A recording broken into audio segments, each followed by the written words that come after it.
anyone who feels like the world doesn't suit them is a freak, because they don't fit into the way that society says you need to be. Right, anyone who feels that dissonance between what their heart says and what society says is a freak.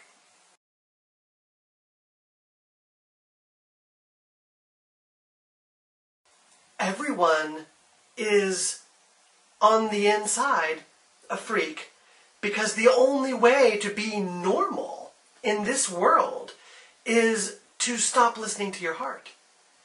We drug ourselves, we eat crazy portion sizes, we watch TV, we play video games, we do all of these things to soothe that dissonance between what our heart says and what society says. No one is born to work a menial job for their entire lives. That's not what we're here for. You know, if you work a hard, menial job and then you go home and you watch TV all night long, you're soothing that dissonance between your natural, innate freakiness and society saying that you can't be that way. Right, but you're just soothing it by numbing it. You're not really addressing that calling of your heart. You're not following that.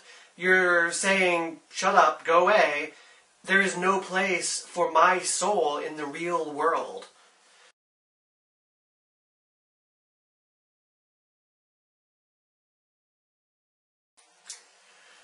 A freak revolution is when everyone who doesn't like the way the world is gets together and says, no more. Enough. Enough of this. I am going to listen to my own heart. I'm going to set myself free of the cages that tell me what I have to be and what I have to do. I'm going to follow my heart and be the change that I want to see in the world. And I'm not going to do it alone.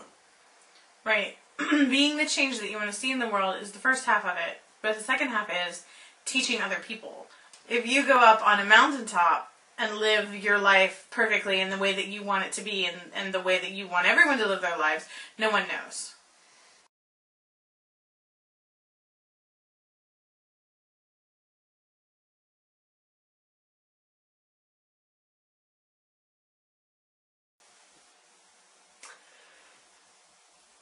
It's a personal revolution because to change the world, well, what's the world made up of? It's made up of individual people. So the only way that the world is going to change is for individual people to change. And where's the best place to start? Yourself. Because you can't change anybody else. All you can do is be the best you that you can be, and then share that with others. If you be that change, and then other people see, oh, I can do this too, then they can change.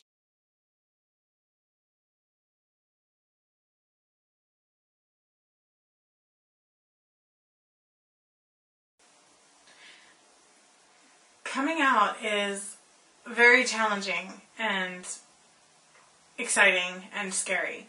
The number one thing that we would recommend is don't do it in public.